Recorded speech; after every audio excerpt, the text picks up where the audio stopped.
बीबी पड़दे रहे थी वो डोडी लगती बारे, अब गात उगाड़े फिरती हैं वो बन कुतिया बाजार। वो पर्दे की सुंदरी सुनो संदेशा मोरे, अब गात उगाड़े फिरती हैं वो करें सरायों शोर। नक बेसर नक पे बनी वो पैर थी हार हमेल, अब सुंदरी से कुतिया बनी भाई सुन साहेब के खेले। वो बीबी पर्दे रहे थी और डोडी लगे थी बाहर, दो दो तीन तीन डोडी हुआ करती, वहां पहरेदार बैठे रहते थे, कोई बाहर का कोई गैर व्यक्ति अंदर ना चला जा। इतनी सुरक्षा किला बनाकर वह बेटियां बहनें पर्दों में रहा करती थी, राजा की रानियां। कहते बीबी पर्दे रहे थी और डोडी लगे थी बाहर, गात उगाड़े फिरती है वो बड़ी कुतिया बाजार। वो पर्दे की सुंदरी अब सुनो संदेशा और अपने पुण्य खत्म करके कहते हैं वो गात उगाड़े नी वस्त्र फिर रही है, वो करे सरायों शोर। अब वह कुतिया बनकर राजा की रानी जो पहले काजू किस्मस सेब काजू किस्मस के हलवे खाया करती थी, खीर खाती थी, और भक्ति ना करने से वो अपनी बैटरी डाउन डिस्चार्ज करके उन पनों का नाश करके आगे चार्जर लगा नहीं तो आज क्या खा रही है। सराय मन धर्मशालाओं के आसपास वो कुत्ते इकट्ठे हो जाया करें और अतिथि आते थे तो वो पहले रोटी खाते थे और एक आधा टोक कुत्ते को डाल देते थे। अब वो रानी भक्ति ना करने से जो काजू किस्मस के हलवे खाने वाली, एक भक्ति ना करने से एक ग्रास के लिए इंतजार कर रही है कब यो खाने वाला मेरी तरफ फेंके, और धार्मिक व्यक्ति एक टोक फेंकेगा तो उसके साथ 10 ग्राम रेत भी गेल खावेगी वह। अर्धवांडी पाया करी थी, किसने देखा भगवान, ये देख ले भगवान, हमने देखा भगवान, हम बता रहे हैं कि आपके साथ ऐसे होगा और सुधर जाओ।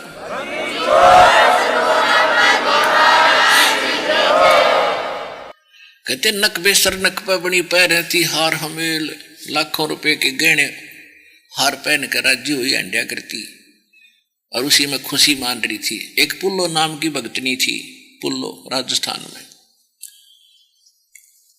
और वो आसपास खूब प्रसिद्ध हो रही थी, राजा उसका शिष्य बन गया था और वो जहां भी कोई कथा कीर्तन कराया करती राजा जाया करता था। और राजा घर पे आकर अपनी रानियों को भी कहा करता था कि भक्ति कराया करो। एक पुल्लो नाम की भक्तनी है, वो बहुत अच्छी है, वो बड़ी बढ़िया शब्द सुनाती है। अब जो भक्तिहीन बहनें होती हैं उनके मन में ये गया कि राजा बार बार पुल्लो बहन का पुल्लो का की चर्चा करता, वो दिखने लगे, हमने लगे वो घनी सुंदर होगी उनका तो यह बीमारी हो सके गणित है। तो उनने सोची एक बार पुल्लो ने तो देख ला वो कैसी है। तो उस राजा ने कहा कि मैं पुल्लो का कीर्तन कराना चाहता हूं। तो रानिया ने भी सोचा कि उस पुल्लो नाम भी देख लेंगे किसी की सेवा पुल्लो। तो बुला ली वह पुल्लो अपने मैला कुचले से कपड़े, नाना ना धोना, हाथ में माला और आएगी है वह बैठगी। जब सारी हंसे और वह श्रृंगार करके बैठी सारी रानी को हम दिखावांगे अपनी सुंदरता, टिक्की बंदी लाकर हार हुर पैर कर सज धस कर बैठी, सोने में पीली हुई। और जब पुल्लो आई ना वो हंसन लगी, क्या हुआ पुल्लो, ओहो यहाँ बूंदी सी। तब वो पुल्लो कहती है कि गहना बाधा ये आभूषण, गहना बाधा तन की शोभा और यू तन का चौबांडो, और बिना भजन कुतिया बनोगी राम भजो न रांडो।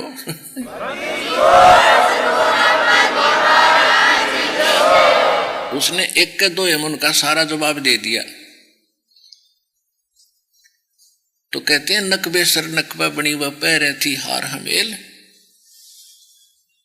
और सुंदरी से कुतिया बनी अब सुन साहिब के खेल। राम नाम निज सार है, राम नाम निज मूले, राम नाम सौदा करो भाई, राम नाम ना भूले। यो सौदा फिर नाही संतो, ये सौदा फिर नाही।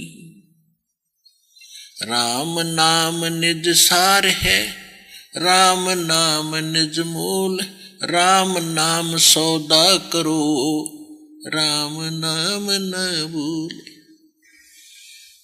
अब जैसे कोई व्यक्ति 1-2 लाख रुपए लेकर सौदा करने जाता है, व्यापार करने जाता दूर देश में, कमरे कोई धर्मशाला होटल में कमरा लेता है किराए पर। अब बुद्धिमान होता है, ठीक है कमरा किराए पर ले रखा है, उस मूल धन से और गुनाही कमाई करता है, सौदा करता है बेचता है, सौदा करता बेचता, धनी होकर के वो वापस लौटता है। और एक दूसरा है उस मूल धन को ले जाता है, होटल में रह रहा है, खावे पीवे घूटी लावे सो जावे ठाठ करे सिनेमा देखे, तो कंगाल हो जाता है। जिस मूल धन को वो लेकर गया था उससे बढ़ाना था, दुगने तुगने चौगुने करने थे तो साहूकार बनना था, और उसी में से खर्च करके उसको कंगाल हो गया, आगे सौदा करा नहीं, तो फिर वो वापस आता है तो निर्धन हो जाता है। और जिससे पैसे ले रखे होते हैं वो फिर उसको मजदूर लगाता है कि मेरे पूरे कर जब छोटू। तो हम यहाँ काल के मजदूर हो गए उस सौदा ठीक ना करके। अब हमने सतभक्ति करनी पड़ेगी जब बात बनेगी। यो सौदा फिर नाही रे संतो, यो सौदा फिर नाही। कौन सा सौदा? मनुष्य जीवन।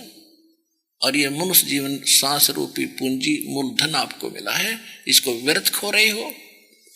श्वास उश्वास में नाम जपो, व्यर्था सांस मत खो, ना जाने इसी श्वास को आवण हो कि न हो। सांस श्वास में नाम जपो। अब क्या बताते हैं? यो सौदा फिर नाही रे संतो, यो सौदा फिर नाही। ये मनुष्य जन्म नहीं मिलेगा।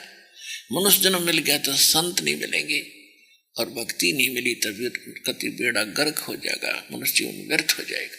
तो मानुष जन्म और इस प्राइम टाइम में जहां सब कुछ ओपन कर रखा दाता ने, धन्य आपके माता पिता पुण्यात्माओं जिनसे जन्म हुआ, और धन्य आपकी किस्मत जो आपको यूं नाम मिला। इन्हें संभाल कर रखिए, यो कोई बालकों का खेल नहीं है। भगवान की आप कितनी प्यारी आत्मा हो, आपको कहाँ से झंझट से निकाल कर ला रहा है, और यहाँ के आसपास के लोगों का समझ में नहीं आ रही। तो ये पता चलता है आप कौन हो। जैसे एक घर में एक ने नाम ले लिया और बाकी सुनते भी कोई ना, या 2 ले लिया, बाकी यहाँ का असर भी ना होता इन बातों का, नुका चुप करे, फालतू ना बोले, शर्म रद्द कर दिया। अब जैसे कोयल जो होती है, कोयल वो अपने अंडे अलग घोंसला बनाकर उत्पन्न नहीं करती है, क्योंकि अलग वो घोंसला बनाती है तो कौवी खा जाती है, कौवे खा जाते हैं उनके अंडों को।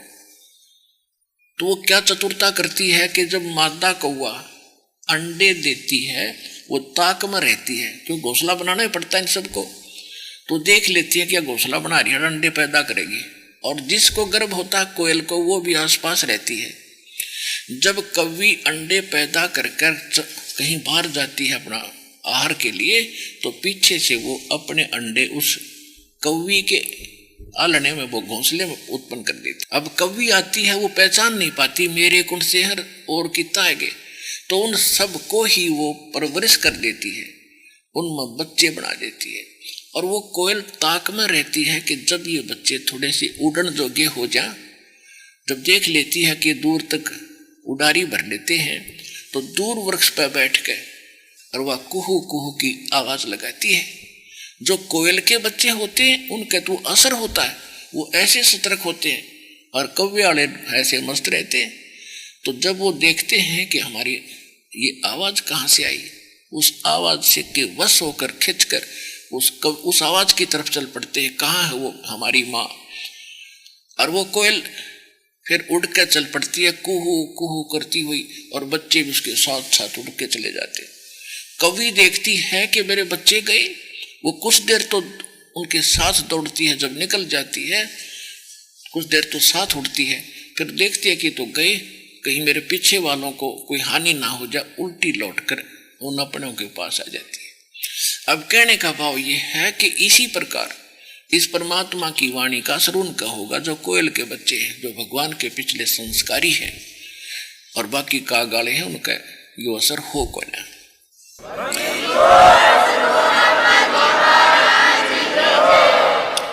तो आप वो कोयल के बच्चे हो, कहाँ से आ रहे हो? उड़ीसा से, भाषा भी कोई ना हमारे वाली तय, कर्नाटक से, बंगाल से, और फिर इधर से यूपी से, महाराष्ट्र से। तो वहाँ अपने परमात्मा ने अपनी कुहू कू की आवाज़ लगाई, कोई पुस्तक के माध्यम से, कोई सीडी या मेमोरी कार्ड के माध्यम से, या टीवी चैनल के माध्यम से। तो कोयल के बच्चे तो फटक जाते हैं, तुरंत चौकन्ने होते और भागे आते हैं यहाँ पर। उनकी माँ तो बरवाड़ा बैठी है, बाढ़ा पड़ेगा उनको यहाँ पर।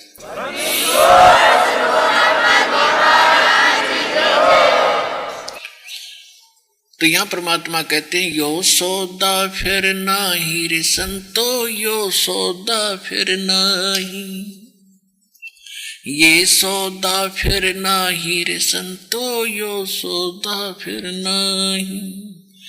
ये लोहे जैसा ताव जात है, लोहे जैसा ताव जात है, ये काया दे सराही रे संतो, यो सौदा फिर नहीं।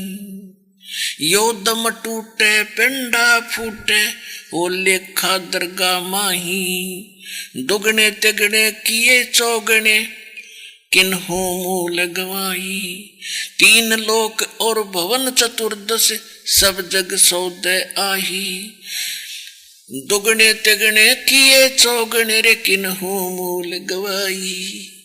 अब क्या बताते हैं कि जैसे लोहार या कारीगर लोहे को गर्म करता है, जब वो गर्म लोहे को जिस उद्देश्य से गर्म किया है उसके लिए, उसके में से वो वस्तु बनाने के लिए उसको तुरंत निकाल के और धरकर ऐरण पर घन गदागद मारा करे, थोड़ी चोट मारता है। और गरम गरम पर मार गया तो उसको पता है कि इसकी जो वस्तु मैं बनाना चाहता हूँ वो बन जाएगी। और जरा सा ठंडा हो गया वो लोहा, फिर सारे गणना कूट लो, उसका कोई असर होने वाला नहीं है। तो पुण्यात्माओं, ये मनुष्य जीवन आपका लोहे जैसा ताव है। इस गर्मा गर्म लोहे में चोट मार गए राम नाम की तो कुछ बना लोगे ना, तो फिर इसी ठंडा होने के बाद फिर तक गधे कुत्ते बांगे बोले बनोगे। ठंडे लोहे के मारे जाए थोड़े बांगा बोला हो सके, गर्म का मारोगे ओके चीज बनेगी। तो अब यो गर्म है लोहा आपका, इसमें राम नाम की चोट कितनी मारी जा मार लो, वह वस्तु मोक्ष रूप वस्तु आपकी खरी बन जाएगी। अब कहते हैं लोहे जैसा ताव जात है, ये काया देश राही। और तीन लोक और भवन चतुर्दश, ये सब जग सौदे आही। तीन लोक में और इन सारे जितने भी इसी एक ब्रह्मांड में जितने स्थान हैं, स्वर्ग है, ऊपर के लोक हैं, नीचे के हैं, ये सभी प्राणी अपना सौदा कर रहे हैं। जिन्होंने यहाँ भक्ति की वो स्वर्ग में बैठकर वहां खा रहे हैं।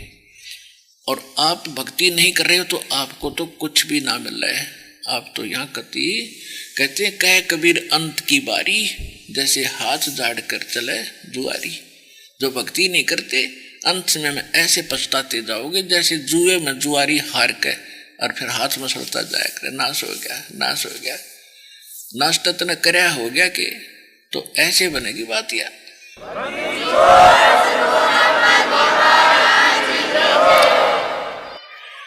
कहते तीन लोक और भवन चतुर्दश सब जग सौदे आही। और दुगने तिगने करे चौगने, और किन हो मूल गवाही। जिनको सतमार्ग और यह बात समझ मांगी, सतलोकाश्रम बरवाला जिला हिसार हरियाणा मांगे, वो तो अपने इस मूल धन के दुगने तगुने चौगुने कर लेंगे, सेठ होकर जाएंगे सतलोक में। और जो भक्ति सत नहीं करते, कहते उनने तो अपना मूल भी नाश कर दिया। वो मूल पूंजी लेकर आए थे मनुष्य जीवन की, वो भी बैठा दिया और 84 लाख योगियों में जाएंगे। कहते उस दरगाह में मार पड़ेगी तेरी जम पकड़ेंगे बाही, वादन की मोह डरनी लागे लज्जा रहे अकनाही, नर नारायण देहे पाक तू फेर 84 जाही, जा सतगुरु की मैं बलिहारी जो जामुन मुरुण मिठाई।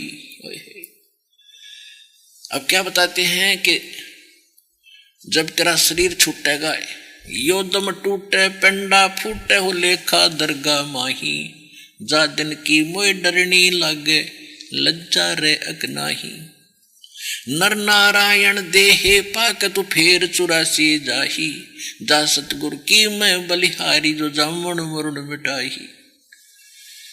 अब क्या कहते हैं कि जब ये शरीर छूटेगा, धर्मराज के दरबार में तेरा अकाउंट होगा, फिर वहां कहते हैं भक्ति नहीं कर रखी तो तेरी कोई इज्जत नहीं रहेगी, और भक्ति करे हुए प्राणी वहां जाएंगे।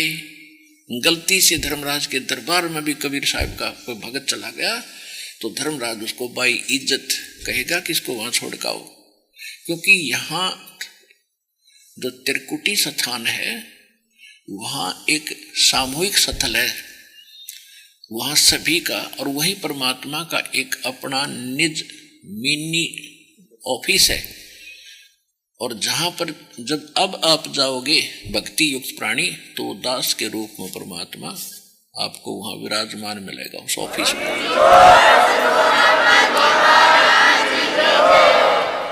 और फिर वो कहेगा धर्मराज के इसको बाइज्जत वहाँ छोड़ के आओ उस फलाने ऑफिस में, उनके दरबार में। फिर वहाँ से फिर आपको परमात्मा आपका अकाउंट करा के इस दास के रूप में सारा हिसाब किताब करा के, और फिर 11वां द्वार पार करके फिर